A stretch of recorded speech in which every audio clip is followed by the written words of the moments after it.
नमस्कार दोस्तों, कैसे हैं आप? मैं हूं गौरव और ये है ट्रांसफॉर्मेशंस।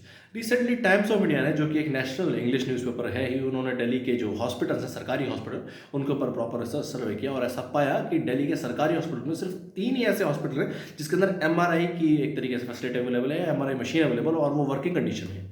अब ये 3 हॉस्पिटल हैं, लोकनायक हॉस्पिटल, आपका जीवी पंत हॉस्पिटल और इंदिरा गांधी हॉस्पिटल, पूरे दिल्ली में। ये देश की राजधानी का हाल है। और जितने भी आप ओपीडी में जो नॉर्मल पेशेंट्स को ऐसा आपके एमआरआई के लिए बोला जाता है, उनको 1 से 3 साल का वेटिंग पीरियड मिलता है।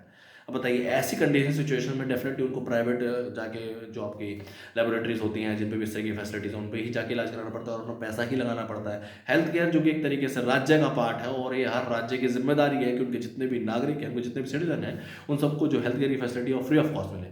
और सिर्फ बात इतनी ही नहीं है, उसके अलावा सिटी स्कैन अगर किसी को बोला जाता है ओपीडी में, अगर डॉक्टर लिखते हैं सरकारी हॉस्पिटल में, तो 6 महीने तक का वेटिंग पीरियड है कि आपको जाके डिफरेंट डिफरेंट हॉस्पिटल्स में जहाँ फैसिलिटी अवेलेबल है, तो 6 महीने तक में आपका जाकर नंबर आ पाएगा। और वही एक अल्ट्रासाउंड जो एक बहुत ही बेसिक है, वो छोटी छोटी बीमारियों में भी चेक करना पड़ता है, उसके अंदर भी आपको कम से कम 3 महीने के वेटिंग पीरियड है। ये हालत है देश की राजधानी की।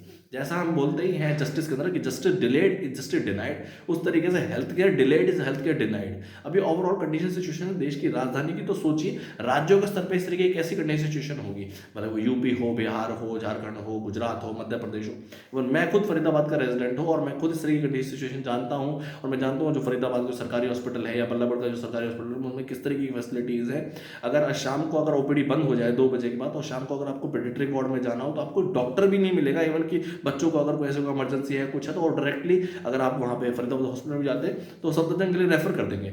देखिए, जो इंसान पहले से ही परेशान है या बीमार है, वो रेफर कंडीशन में कहाँ जा पाएगा ऐसी चिलचिलाती सर्दी में, या इवन गर्मी की कंडीशन सिचुएशन भी हो तो भी रेफर का खेल सुबह शाम चलता रहता है, प्रॉपर फैसिलिटीज नहीं हो पाई है। ये हाल है। और जैसा कि मैंने हमेशा ही कहा है कि ट्रांसफॉर्मेशन जैसे प्लेटफॉर्म का मकसद सिर्फ और सिर्फ प्रॉब्लम गिनाना नहीं है, और इस चीज़ का सोल्यूशन भी वही है जो मैंने हमेशा से ही कहा है। और मैंने क्या कहा है, आपके गुरु, हमारे गुरु चाणक्य ने ही कहा है कि जब तक पढ़ा लिखा जो व्यक्ति है समाज का, या कह सकते हैं इंटेलेक्चुअल है, युवा है, वो देश की राजनीति से नफरत करेगा, देश की राजनीति का हिस्सा नहीं बनेगा, तो वो अपने से कम सक्षम लोगों को, अपने से कम योग्य लोगों को ये अपॉर्चुनिटी देगा, ये फैसिलिटी देगा कि वो उसके ऊपर राज कर सके। और हो यही रहा है पिछले 70 सालों से। तो अब भी ये समय है कि जो देश का युवा है, जो देश के इंटेलेक्चुअल लोग हैं, पढ़े लिखे लोग हैं, वो Indian political as well electoral system का हिस्सा बने और उसने चेंज लेके आए। और ट्रांसफॉर्मेशन जैसे प्लेटफॉर्म बनाने का सिर्फ और सिर्फ मकसद यही है कि इंडिविजुअल इंसान को ये अपॉर्चुनिटी मिल पाए, ये free of cost equal opportunity platform मिल पाए, ताकि अपनी वो विचारधारा, विजन, पर्सपेक्टिव लोगों तक पहुंचा पाए फ्री ऑफ कॉस्ट। और ये पैसे से सत्ता और सत्ता का जो विशेष सर्कल है, इसको हम ब्रेक कर पाए।